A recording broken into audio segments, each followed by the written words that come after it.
জামাত ইসলাম বিভেদ আকারেই রূপরেখা নিয়ে এটা করতে চাচ্ছে। বিভেদ আছে এখানে, এক একজন এক একজনের মতো, যার যার স্বার্থ, কিন্তু আমরা খুব কষ্টে আছি।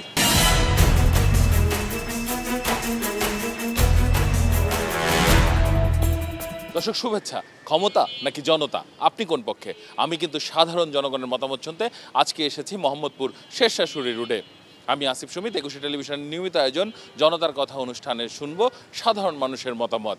আমাদের প্রত্যাশা, দেশে শক্তিশালী গণতন্ত্র, আমরা চাই সরকারকে সহায়তা করতে। দর্শক, প্রথমে একটি প্রসঙ্গ উল্লেখ করতে চাই। সম্প্রতি রাজনৈতিক দলগুলোর মধ্যে নানা ধরনের মত পার্থক্য দেখা যাচ্ছে। মূলত এই ধরনের মত পার্থক্য নিয়ে এরই মধ্যে উপদেষ্টা রেজওয়ানা হাসান বলেছেন যে দলগুলোর মধ্যে মত পার্থক্য থাকলেও বিভেদ নেই। কিন্তু সাধারণ মানুষ কি মনে করেন জেনে নেব তাদের কাছ থেকেই। দলগুলোর মধ্যে বিভেদ তৈরি হয়েছে, তারা একে আরেকজনের কথা শুনে না, তারা 5 তারিখের ঐক্য তারা ধরে রাখতে পারে নাই।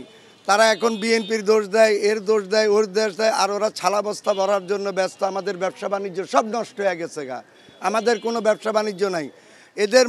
এদের বিভেদের জন্য আজকে বিভিন্ন জায়গাতে আগুন, সন্ত্রাস, বিভিন্ন ডিজাইনের কাজ, এরা ঐক্যবদ্ধ হইতে পারে না। বিভেদ তো কিছুটা থাকবেই, মত পার্থক্যও আছে, দুইটাই সমন্বয়ে আছে।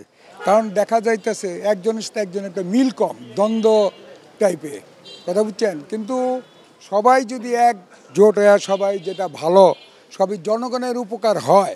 বিভেদ আছে এখানে, এক একজন এক একজনের মতো, যার যার স্বার্থ, কিন্তু আমরা খুব কষ্টে আছি। ক্ষমতার অবৈধ দখল, এর জন্য তারা নির্বাচন মানে দেশে যে শান্তি শৃঙ্খলা যে রক্ষা করার যে বিষয়টা, এটা টোটালি কলপ করতেছে। তারাই দাঙ্গা ফেসাদ করতেছে, তারাই নির্বাচন সঠিক সময়ে হওয়ার যে সম্ভাবনাটা, এটা নষ্ট করতেছেই তারা। এর জন্য কারণ হচ্ছে রাজনৈতিক দলগুলা। আর বিভেদ আকারেই দেখা দিচ্ছে এটা। জামাত ইসলাম বিভেদ আকারেই রূপরেখা নিয়ে এটা করতে চাচ্ছে। যখনই কোনো দুর্যোগ আসে সবাই এক হয়, এক হওয়ার পরে দেখা গেল যখন নির্বাচন আসে তখন তাদের ভিতরে দ্বিধাবিভক্তি সৃষ্টি হয়। আমরা আসলে এই দ্বিধা বিভক্তি চাই না। আমরা সুন্দর সমৃদ্ধি এবং সকলের অংশগ্রহণের সুন্দর সমৃদ্ধির একটা বাংলাদেশ চাই। কারো কথা কেউ শুনতেছে না, এক হইতেছে না। এরা যদি সুন্দরভাবে সব দল মিলে একত্র হয় তাহলে সুন্দরভাবে দেশটা এগিয়ে নিতে পারে। দেশের প্রতি ভালোবাসার ঘাটতি আছে, এই জন্য আমরা দেশকে ভালো কিছু দিতে পারতেছি না। সমস্ত ভেদাভেদ ভুলে গিয়ে, যেহেতু আমরা একটা গণতান্ত্রিক একটা দেশ, আমাদের গণতন্ত্রটাকে প্রয়োগ করার মতো আমাদের ভোটাধিকারটা নিশ্চিত করুক, এটি আমাদের মূলত চাওয়া। অনেক ধন্যবাদ আপনাকে। দর্শক, আপনারা শুনছিলেন সাধারণ মানুষের প্রতিক্রিয়া। এবার আরেকটি প্রশ্ন নিয়ে সাধারণ মানুষের কাছে যেতে চাই। মূলত বর্তমান যে আইনশৃঙ্খলা পরিস্থিতি দেখা দিয়েছে, এতে অনেকেই বলছেন যে আগামী দিনে নির্বাচন সুষ্ঠু হওয়া বা নির্বাচন হওয়ার মতো কোনো পরিবেশ নেই। মূলত সাধারণ মানুষ কি মনে করছেন? তারা কি নির্বাচনের কোনো পরিস্থিতি দেখতে পাচ্ছেন? না, নির্বাচনের কোনো পরিস্থিতি দেখি না। আইন শৃঙ্খলা বর্তমানে যে পরিস্থিতি আছে তাতে করে আমার মনে হয় না যে একটা সুষ্ঠু নির্বাচন আশা করা যায়। এখানে নির্বাচনের পরিবেশ সৃষ্টি হয়েছে, তো সেক্ষেত্রে আমাদের মনে হয় আইন শৃঙ্খলা বাহিনীকে আরও অ্যাক্টিভ হওয়ার প্রয়োজন আছে। তারা বিভিন্ন জায়গায় চাঁদাবাজ, যেই ধরনের দুর্নীতি, রাস্তাঘাটে টাকা পয়সা চাঁদা, এগুলোকে নির্মূল করতে হবে। এবং আমার কাছে মনে হয় আটঘাট বেঁধেই নামা উচিত এই চাঁদাবাজ সন্ত্রাস থেকে রুখার জন্য।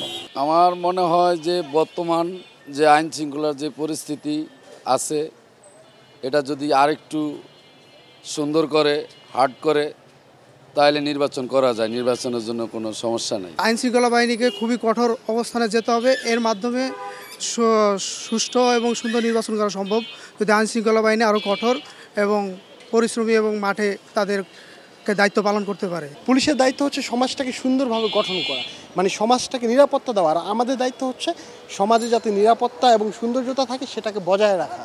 কিন্তু আমরা কি করতেছি? আমরা রাজনৈতিক ক্ষমতা আধিপত্য বলেন বা অবৈধ যে ক্ষমতা দখল, এটার জন্য হানাহানি করতেছি। এতে কি হইতেছে? এতে আইন শৃঙ্খলা বাহিনীর উপরে এক্সট্রা প্রেশার পড়তেছে, আর এক্সট্রা প্রেশারের জন্য দেশের পরিস্থিতি খারাপ হইতেছে, আর পরিস্থিতি খারাপ হওয়ার জন্য নির্বাচনটা পিছিয়ে যেতেছে। আইন শৃঙ্খলা পরিস্থিতি তো খুব একটা ভালো দেখতেছি না। এই আইন শৃঙ্খলা পরিস্থিতি এরকম থাকলে সুষ্ঠু নির্বাচনের আশা করা যায় না। বর্তমানে আইন শৃঙ্খলা পরিস্থিতি সঠিক বলে মনে হচ্ছে না। আইন শৃঙ্খলা পরিস্থিতি খুবই খারাপ, কারণ হলো দেশে খুব অরাজকতার সৃষ্টি হয়েছে, অগ্নিশগ্ন হইতেছে, ওখানে মারামারি, ওখানে কাটাকাটি হচ্ছে, সেজন্যই মনে করেন। অনেক ধন্যবাদ আপনাকে। দর্শক, আপনারা শুনছিলেন সাধারণ মানুষের প্রতিক্রিয়া। সাধারণ মানুষ কিন্তু তাদের ভাবনাগুলো অসাধারণ, তাদের চিন্তা অনেক সূক্ষ্ম ও গভীর। দর্শক, জনতার কথা দেখতে প্রতি শনি, রবি, মঙ্গল এবং বুধবার চোখ রাখুন একুশে টেলিভিশনে। সঙ্গে থাকবো আমি আসিফ সুমিত।